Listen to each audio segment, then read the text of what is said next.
அந்த தமிழ்நாடு அரசு ஏன் இதை புரிஞ்சிக்க மாட்டேங்கிறாங்கன்னு எனக்கு புரியல. இவ்வளோ மலிவு விலைக்கு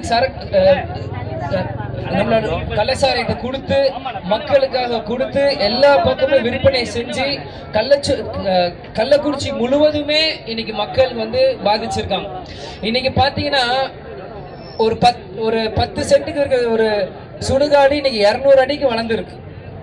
கொரோனால எப்படி எத்தனை பேரை உடவிலக்கம் செஞ்சாங்களோ அதுக்கு இணையாக இன்னைக்கு கள்ளக்குறிச்சி கள்ளச்சாராய விவகாரம் நடந்துட்டு இருக்கு. இது மக்களாக நீங்கள் எல்லா இடத்துலையும் சிந்திக்கணும். இன்னைக்கு பார்த்தீங்கன்னா நேற்று கூட ஒரு நியூஸ் பார்த்தேன், சென்னையில் 4 கேன் மெத்தனால் பறிமுதல் செஞ்சிருக்காங்க நியூஸ் வருது. அப்போ இது கள்ளக்குறிச்சியில மட்டும் இல்ல, இன்னைக்கு இவ்வளவு பெரிய தலைநகரமா சொல்ற சென்னையிலேயே அது நடந்ததுதான் இருக்கு. இது மக்களாக நீங்கள் காவல்துறை இத்தனை பேர் இங்க சுத்தி இருக்கீங்க, பர்மிஷன் கொடுக்க மாட்டேன்றீங்க. நாங்க இங்க எதுவும் பிரச்சனை பண்றதுக்காக நாங்க கூட்டம் போடல. உங்க பிரச்சனை, மக்கள் பிரச்சனை பேசுறதுதான் கூட்டம் போடுறோம். இன்னைக்கு இந்த வெக்கக்கேடு காவல்துறைக்கு உங்களுக்காக தான் பேச வந்திருக்கோம். ஆனா நீங்க அனுமதிக்கலன்னா, இது நீங்க அனுமதிக்கலன்னா இது யாருக்கு? எங்க அப்பா உங்க கேப்டன் உங்க வேஷத்தை போட்டு எத்தனையோ படங்கள் நடிச்சிருக்காரு. காவல்துறைக்கு எத்தனையோ பேர் கொடுத்திருக்காங்க. என்ன செஞ்சோம்? வன்முறையை செஞ்சோமா? பஸ் நிறுத்தணுமா? பொது சொத்தை நாசம் பண்ண என்ன செஞ்சோம்?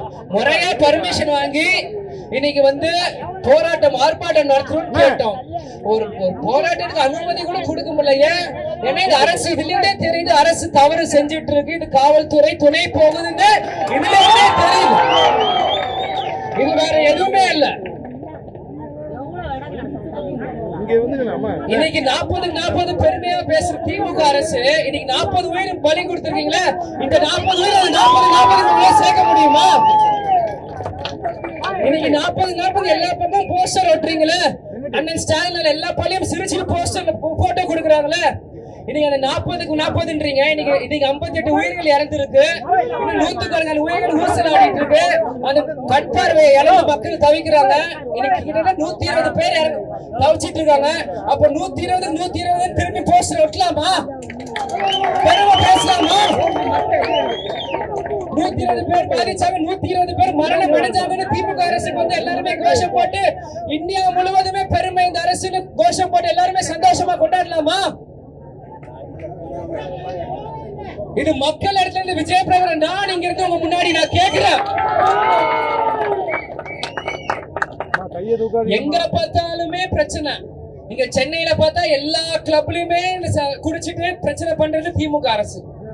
இங்க விட்டா கிராமப்புறங்கள் போட்டா கள்ளச்சாராயம் காய்ச்சி பிரச்சனை பண்றது இங்க திமுக அரசு.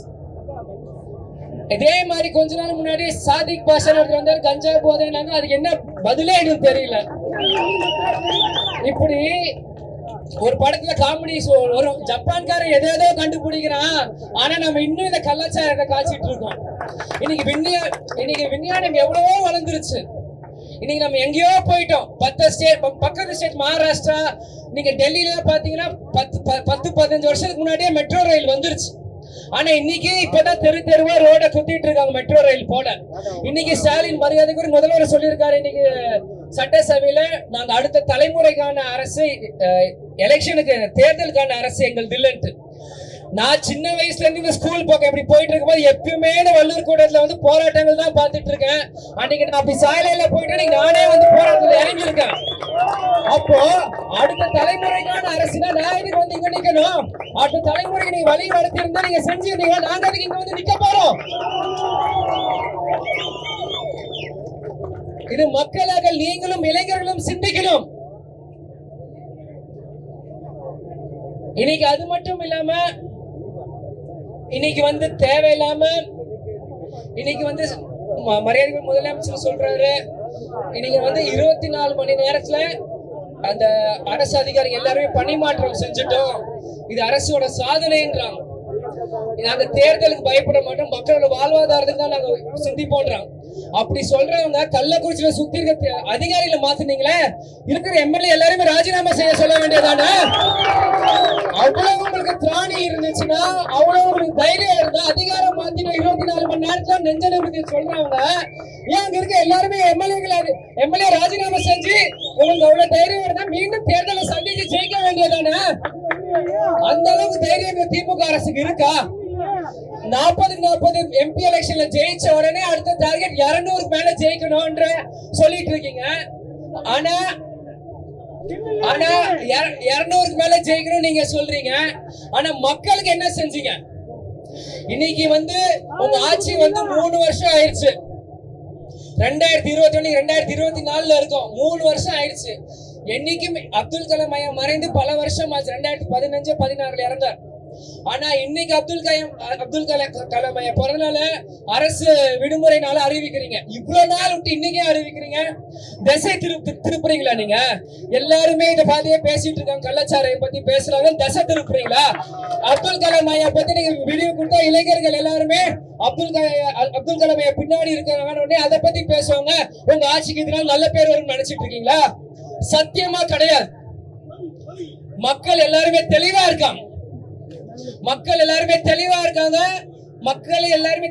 நீ யாரையுமே திசை திருப்ப முடியாது.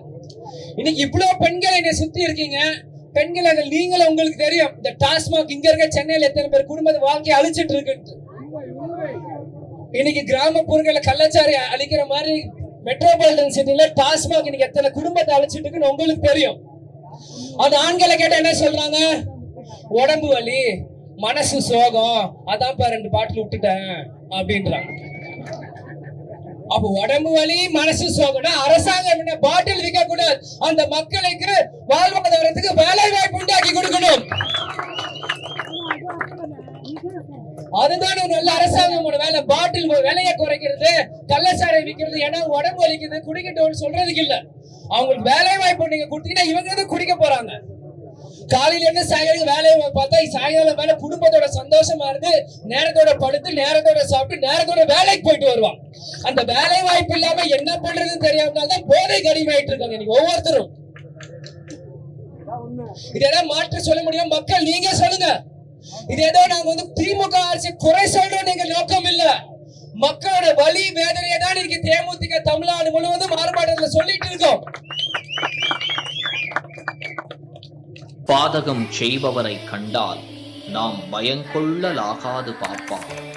மோதி மிதித்து விடு பாப்பா, அவர் முகத்தில் உமிழ்ந்து விடு பாப்பா.